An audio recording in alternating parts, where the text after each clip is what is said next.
Hello guys! Hello! This is for Leo. Welcome dito sa ating channel. Kapalaran 888. Welcome Leo. Alamin natin kung anong messages, vibration, gabay, energy para sa lahat ng Leo. So, titingnan natin. Ano ba ang messages, energy na kailangan mong marinig, Leo? Okay. Reverse. Bakit reverse? Reverse na 6 of Wands and Queen of Wands. So, ganon. Ang nakikita natin dito, Leo, merong iba sa inyo dyan, hindi lahat, pero may iba sa inyo dyan na pagod ka na sa trabaho mo. Like, for example, pagod ka na sa pagiging breadwinner. Pagod ka na sa pagbe-business. Pagod ka na na hanapin yung tagumpay na yan. Hanapin yung success. Okay? So, nakikita ko sa'yo dito na meron ditong Leo na simula ngayong Marso, parang sinasabi mo sa isip at puso mo na hanggang kailan ka ba? Okay? Hanggang kailan mo ba hahanapin yung tagumpay na yan, yung victory and success na yan, para maging malaya ka? Please comment down below if you resonated. Kasi parang nakikita natin dito, may mga Leo dito na nawawalan sila ng interest. They feel sensitive. Oh, you're waiting diba? Kung makikita mo dito guys, sinasabi ng barahan na may mga Leo na nag-aantay. You're waiting for your future Ang tagal mo na. Pwedeng related to sa Virgo. Meron ditong Virgo na pwedeng related sa Leo. Kasi pwedeng nag-aantay ka kung kailan uuwi or babalik yung Virgo. Or parang meron kang hinihintay 3 years from now. Ganon. So, siguro ngayon, you have blessings May mga blessings ka ngayon, Virgo. You have so much blessings, so much success and victory. But you never appreciated Diba? Parang hindi mo masyadong na-appreciate, hindi mo masyadong na-enjoy yung blessings mo ngayon. It's because you're waiting for something bigger. So, nag-aantay ka sa 3 years na to. Maybe 3 years ka nang nag-aantay, or you're waiting for another 3 years para masabi mo talagang tagumpay. Parang sinasabi mo dito na you're waiting for another 3 years or another 3 months, 3 days, 3 weeks. Nag-aantay ka para makamit mo yung kalayaan. Hindi naman yung parang sinasabi na, are you planning to divorce or get married in few years? Parang ganon, para malaya ka. So, eto yun. You're waiting for something. Oh, pera talaga siya.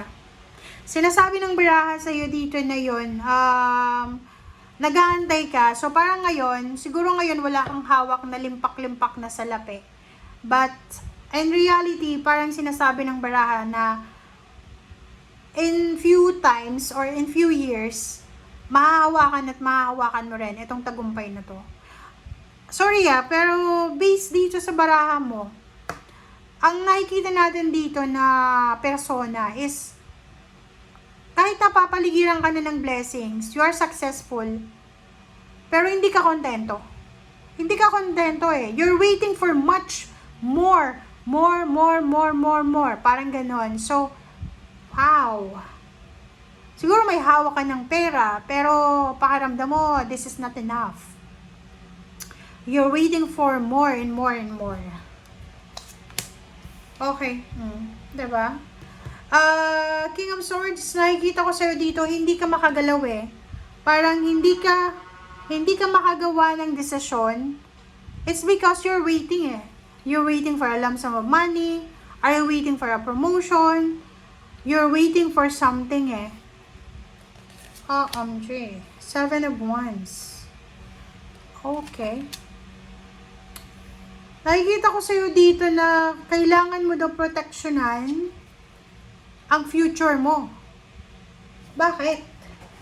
Bakit kailangan mong proteksyonan ang future mo? Kasi itong Page of Wands na to, sinasabi ng barahan na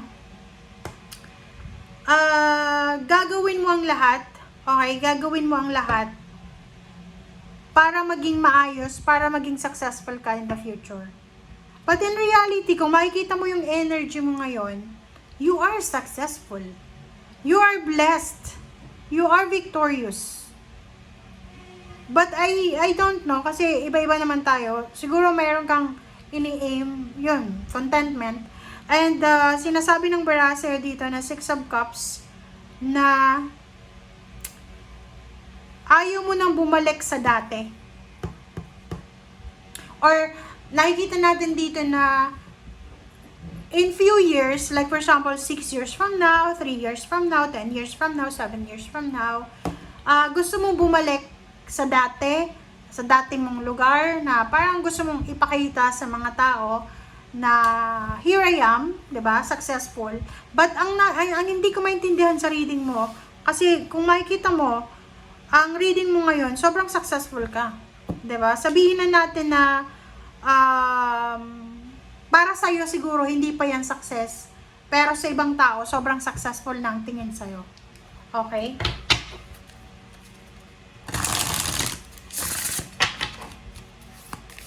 Okay, let's check, Leo. Kumuha tayo dito ng 4 cards. Okay, first card is Groundhog Spirit. Oh. Wow! Kaloka. Oh, di ba? Tama yun eh. Solicited advice ko lang sana kanina, pero hindi ko sinabi kasi baka magalit ka. Sinasabi ng baraha sa'yo dito, you need to let go. You need to let go kung ano man yun na maybe you have grudges and resentments. May mga tao siguro na gusto mong ibalik sa kanila. Like, halimbawa, dati, nanghihiram ka ng pera, or humihingi ka ng pabor, humihingi ka ng tulong. Tapos hindi ka nabigyan ng pabor, hindi ka natulungan. And yun yung gusto mong ibalik in the future. Parang dito sinasabi ng baraha na you're planning to use your blessings or you're planning to use your success, your 6 of Wands, para ibalik doon sa mga tao na hindi ka binigyan ng pabor in the past, para ipakita sa kanila, look at me now. Okay? I gained so much. Parang ganon. So, yun yung parang sinasabi ng baraha. But, tend to a small things. Sinasabi ng baraha sa'yo dito na you need to appreciate everything. Even small things. Small success, small blessings.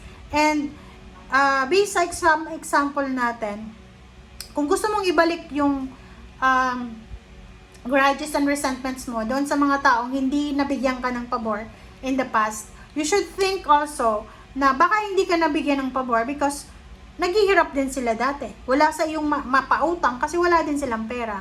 Or maybe nabigyan ka ng pabor dati pero you forget it kasi mas binigyan mo ng emphasis yung pain mo nung time na na-reject ka. Kasi may ganun, 'di ba? Like tinulungan mo yung tao ng 10 beses, isang beses mo lang siya mahindian, magagalit na. So parang ganun. So you need to realize then, self-check. Okay? Isipin mo rin yun eh. Time to let go. Kailangan mo nang i-let go kung ano man yan.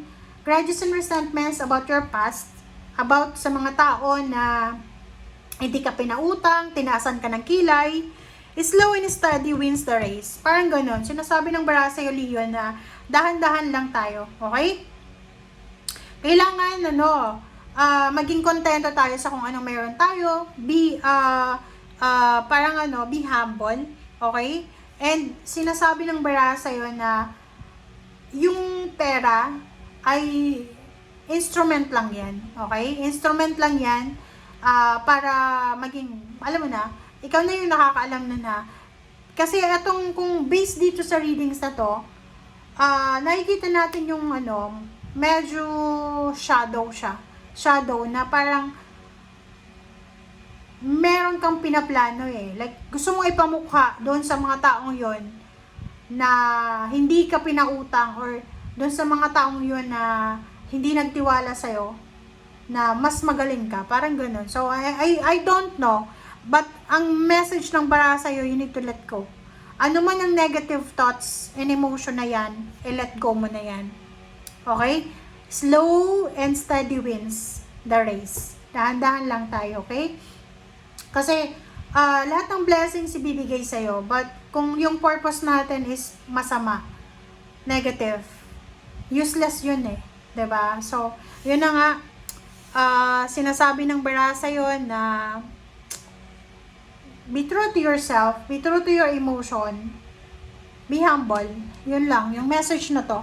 And wag kang magalit sa akin na binabasa ko lang yung message mo. Okay? Thank you guys. Bye!